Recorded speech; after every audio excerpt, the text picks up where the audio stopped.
Hey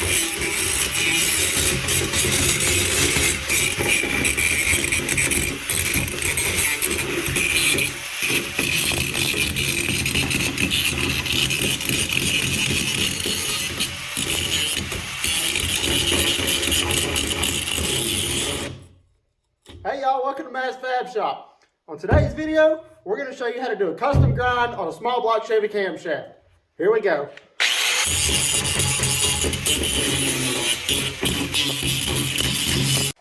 Oh yeah, that looks good. See, when you do this, you want to make sure you get everything uniform. You can see I nicked it here in a few places, like there, you know, all that. But you really want to make sure you don't hit anything on this, because that's where your timing gear rides on. And if you get that off, you know, just a little bit right there, it's probably going to be, you know, a bad time. Your chain's going to want to wobble a little bit.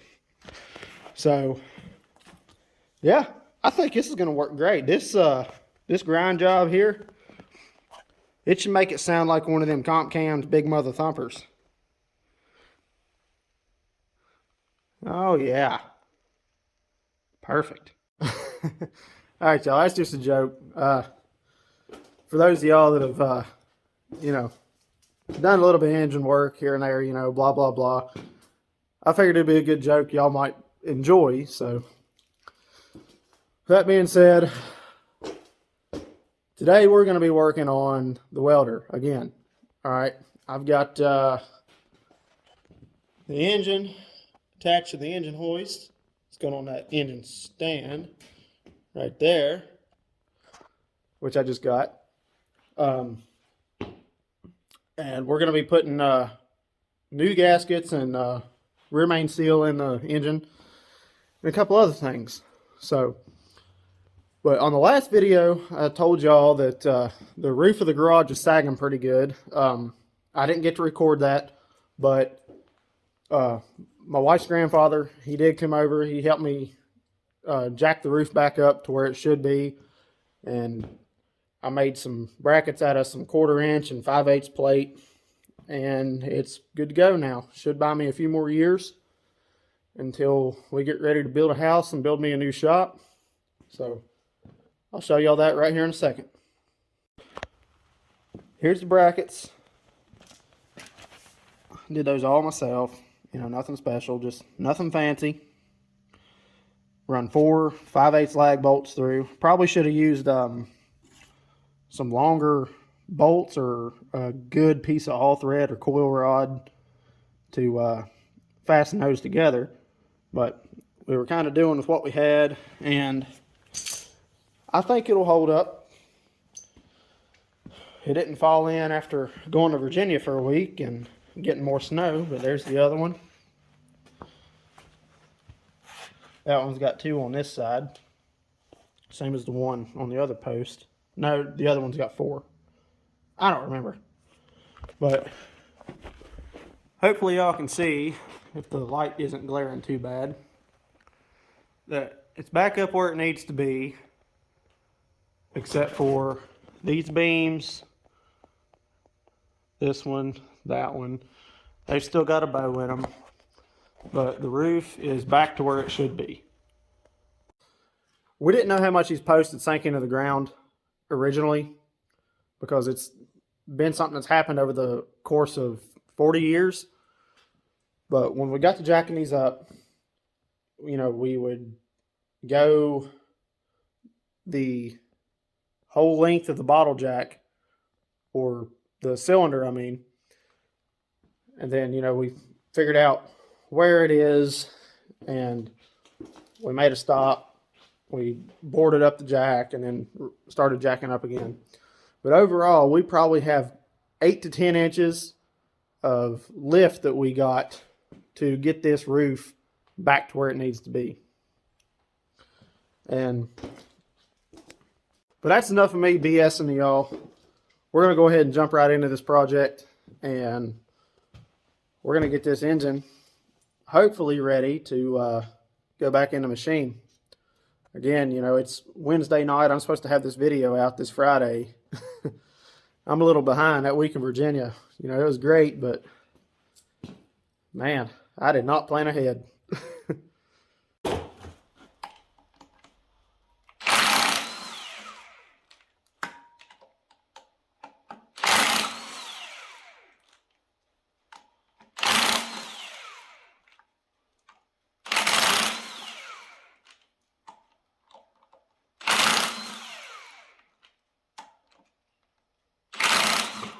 Whoa.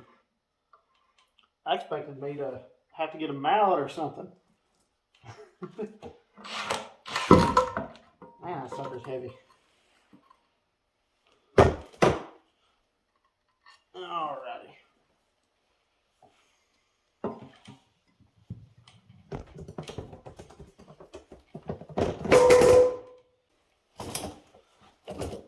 So I didn't quite realize that I had this hooked up wrong, so I went and rehooked it. Now we got to get all these bolts out so we can get ready and put it on the engine stand. So here we go.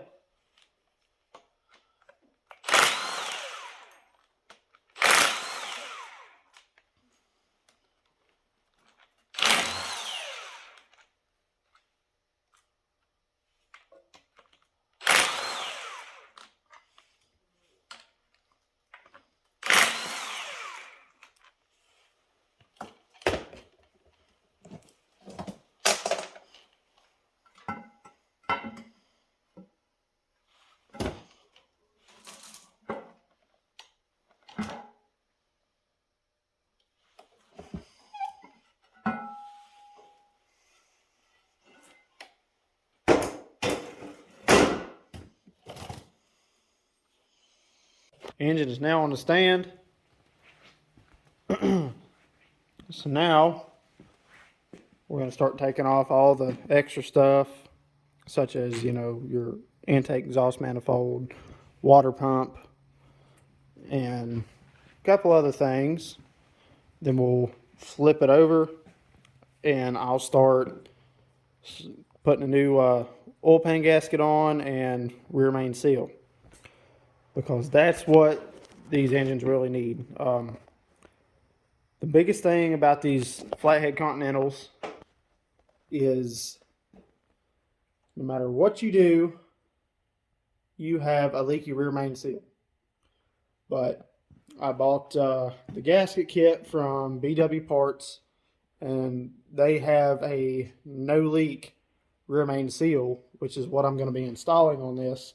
If I remember right, it requires loosening your main caps on the machine, or on the engine, I mean, to be able to fit them in correctly, which now it's no big deal.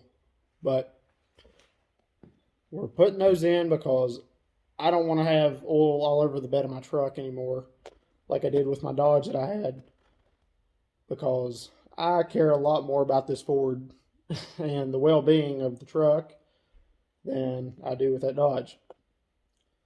And the Dodge was 13, 14 years newer. Oh well. But we're going to get to it, and we'll get y'all up to speed on that. So here we go.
All right, so I noticed whenever I was trying to get this crank pulley off that I could only turn it so far before it just wouldn't turn anymore.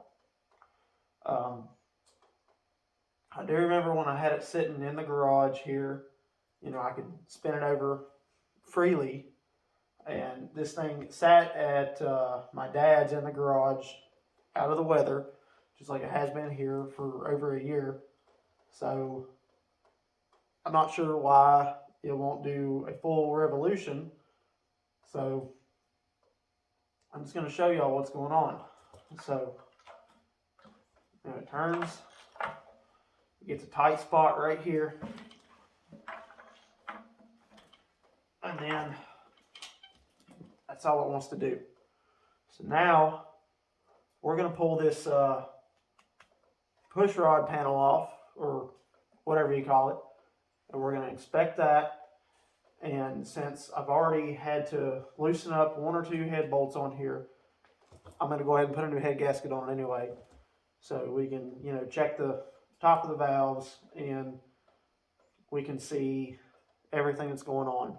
Plus, I noticed on some of the intake ports, when I pulled the manifold off, there were some acorns and whatnot, like a mouse had dropped them in there.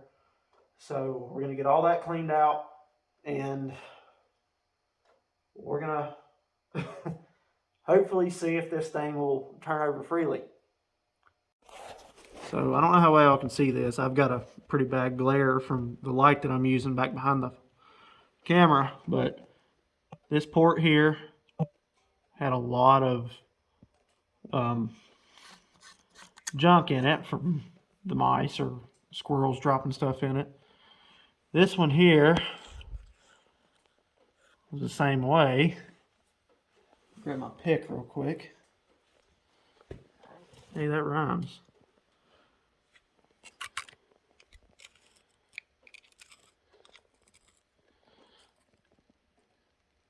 You can kind of see all the stuff in here. Okay, see if I can move the light over. So you can see acorns in there in this exhaust port.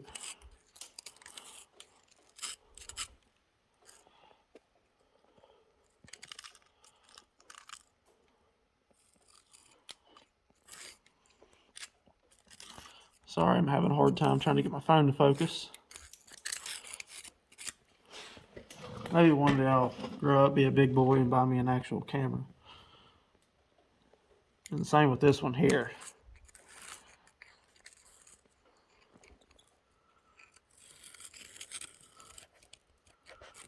Bolts are loose for the push rod cover. Let's take that one out.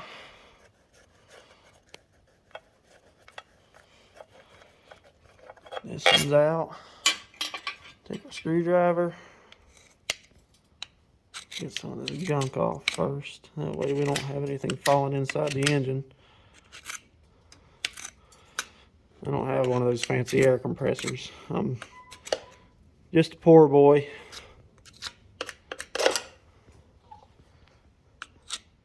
Everything will get cleaned up before it goes back together though, so no worries there.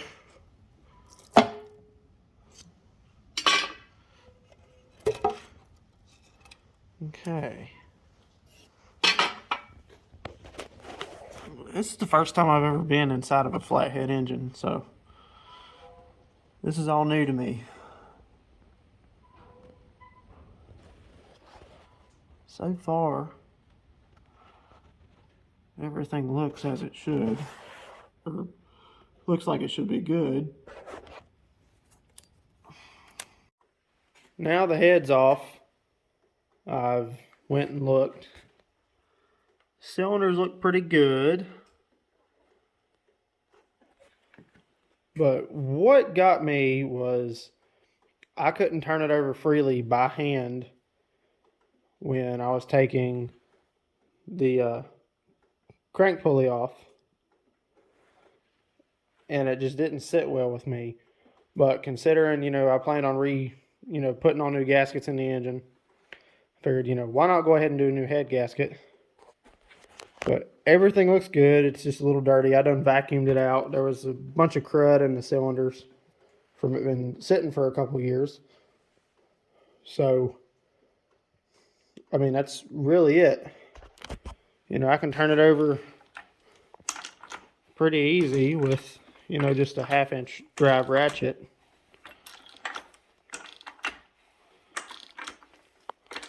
When I had it flipped over, nothing looked bad on the rotating assembly, other than a little bit of flash rust that'll be taken care of.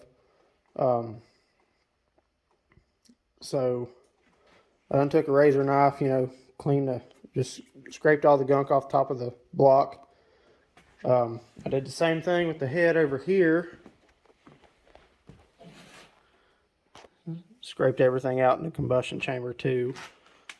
Before I start putting gaskets and stuff on, I just want to show you all this. This is a complete gasket kit for a Continental F163 engine. Got everything from your manifold gaskets to, you know, just everything. You know, you got your oil pan seals. These right here go on your can't think of the name of it. Your push rod covers. Yeah, that's it. All these, you got your water pump gaskets, just everything. But one thing I did opt in, like I was saying earlier on, is I got these. These are supposed to be your leak-proof rear main seals for the F163s. They're special. I don't know exactly how they're made, but they're kind of waxy feeling whenever you you know, get them out and pull them, as opposed to these, which is what everybody else calls a rope seal. These are what is supposed to be your rear main, but instead of using these, you're putting those in. But yeah, you've got your oil pan gaskets, you know, thermostat and all that, and just, it's a complete kit, y'all. Since I'm still in the shop tonight, I decided to go ahead and, since I got everything cleaned up and I checked everything and it's good to go, I went ahead and put the head gasket on, put the head back on, and I found my torque sequence and my torque specs. So on your first round, you're going to go through, do all 15 at 50 foot-pounds. Second round, you're going to go 65, and your third and final round, you're going to do 75. So what I'm going to do is I'm going to torque it down as it should be, and probably call it a night, and then, well, I might call it a night, I'm not sure.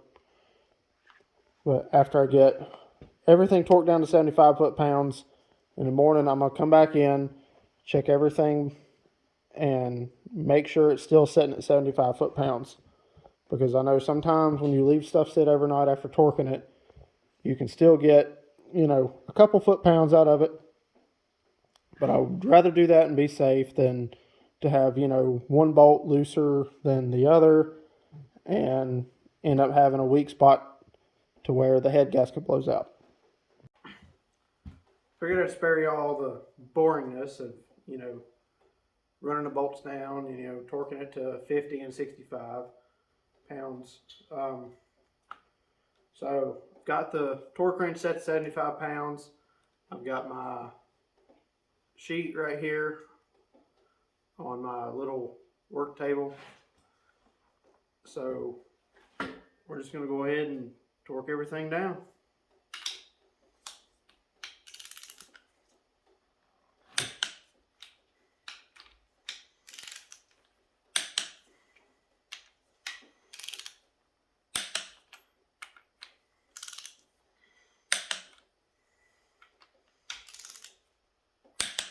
Now, when I'm doing this, I'm also going to let it sit for probably, you know, 10 minutes or something, you know, let it settle, then go back and recheck it. I probably won't record that, but like I said, I'm going to recheck it, and then when I come back in the morning, I'm going to, you know, double check all my torque specs to make sure everything's still at 75 foot-pounds.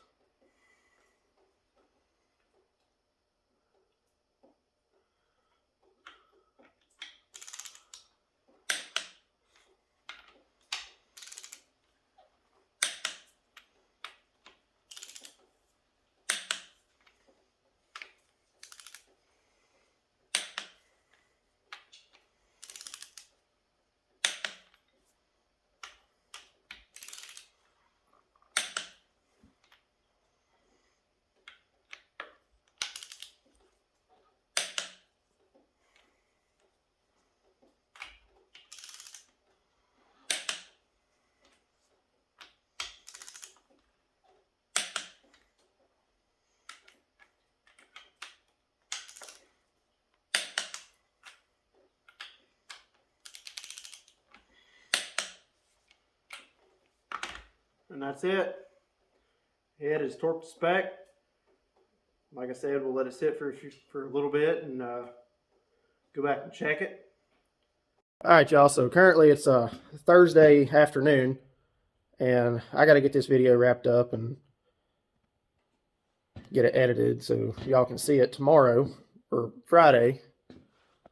But I came in, I checked all the torques on each bolt. Everything was good. I did get a little bit out of a couple of them. I don't remember which ones. But I went back through, you know, 1, 2, 3, you know, worked my way around. When I turn it over, y'all remember I was saying it was binding up and sticking. Well, it has no issue turning over now.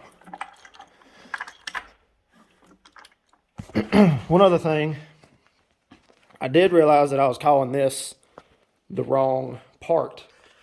Flatheads don't have push rods, you dummy. I'm talking to me, I call myself a dummy. And this is the first time I've worked on a flathead, so I'm still, you know, learning some of the terminology as far as, you know, what parts or what. But in the next video, we're going to start putting gaskets and everything on the bottom end and start, you know, get the oil pan back on. I've actually got my original engine sitting here on the floor on a dolly. I'm going to take the water pump, the magneto, and probably the filter mount off of this one because I know they're all good. I got to get new plugs, and I'll probably put some new wires on it. Or maybe I think those wires aren't but a couple years old, but I know they're still good. So we're going to start putting it back together here soon, and it's going to be nice and cleaned up and pretty and tan. Guys, that's pretty much going to be it for this video. I hope y'all enjoyed it, so we'll catch y'all on the next one. Do me a favor, give me a like, subscribe, share this video, drop me a comment if you liked it or if you hated it, and we'll catch y'all next time. Y'all have a good one.